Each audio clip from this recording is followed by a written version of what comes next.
मैं तुम्हें जो स्टोरी सुनाने वाला हूँ ये किसी और की नहीं बल्कि मेरे साथ हुई एक सच घटना है। अयोध्या का गुप्तार घाट ये एक ऐसी जगह है जहाँ पर अगर तुम रात में जाते हो तो ऐसा कहा जाता है कि अपनी मौत को दावत दे रहे हो। और उस रात जो मेरे साथ हुआ ना वो काफी ज्यादा डरावना था जिसे मैं कभी नहीं भूल सकता। अब ये सब मेरे साथ कुछ हफ्तों पहले हुआ था जब मेरे दोस्त मेरे फ्लैट पर आए थे। हम लोग बहुत सारी मस्ती कर रहे थे, साथ बैठकर बात कर रहे थे। तभी उनमें से एक बंदा बोलता है चलो नाइट आउट पर चलते हैं। अब ये सुनते ही सब तैयार हो जाते हैं, लेकिन ये बात सब भूल गए थे कि रात के 12 बजने वाले हैं। सब लोग अपनी अपनी बाइक उठाते हैं और बाहर निकल जाते हैं। सब डिसाइड ये करते हैं पास वाले गुप्तार घाट में चलते हैं जहाँ पर रात में सनसनाटी हुई हवाएं शरीर को छूकर निकलती हैं। अब हम लोग बात करते करते गुप्तार घाट की साइड बढ़ रहे थे और बात करने में इतना ज्यादा बिजी हो गए थे कि हम ये भूल गए थे जिस रास्ते से हम लोग जा रहे हैं अक्सर उस रास्ते पर कोई न कोई अजनबी देखने को मिलता है। और साथ में हम ये भी भूल गए थे कि हमारे सिवा उस रास्ते पर और कोई था भी नहीं। अब रात की वो सनसनाटी हुई हवाएं शरीर को छूकर निकल रही थी और रात काफी ज्यादा घनी थी। मेरी बाइक पर सूरज और विवेक थे, दूसरी बाइक पर कुणाल और कृष्णा थे।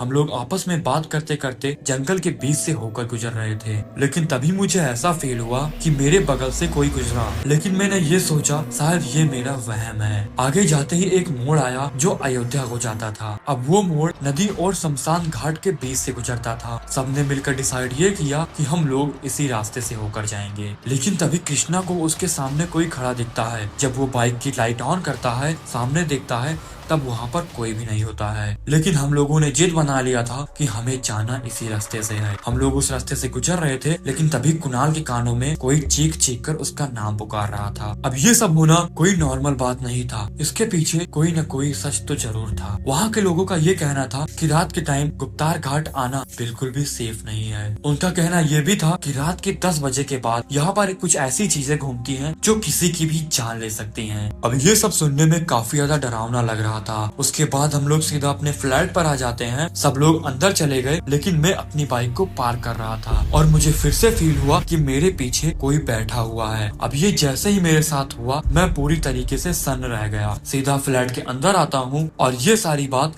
अपने दोस्त को बताता हूँ। ये बात सुनकर जैसे मानो सबकी धड़कनें ही रुक गई हो। तभी मेरी और कुणाल की नजर एक साथ दरवाजे पर पड़ती है जहाँ पर हमें एक भयानक चेहरा देखने को मिलता है। और वो चेहरा इतना डरावना था कि उसके बाद पूरी रात हम नहीं सो पाए। अब ये सब होना कोई नॉर्मल बात तो नहीं था, लेकिन उस रात जो हुआ ना वो वाकई में बहुत ज्यादा डरावना था। अब ये स्टोरी ना ही बनावटी है और ना ही फेक है, ये उस रात का वो सच है जो हम कभी भूल ही नहीं सकते। बाकी अगर तुम्हें ये स्टोरी पसंद आई हो तो वीडियो को लाइक करके चैनल को सब्सक्राइब जरूर कर देना। और हाँ, इस स्टोरी को अपने उन दोस्तों के पास शेयर कर देना जो हॉरर स्टोरी सुनना और देखना पसंद करते हैं। बाकी अगर इस स्टोरी को तुम अयोध्या से देख रहे हो तो गुप्तार घाट के लिए कमेंट जरूर करना।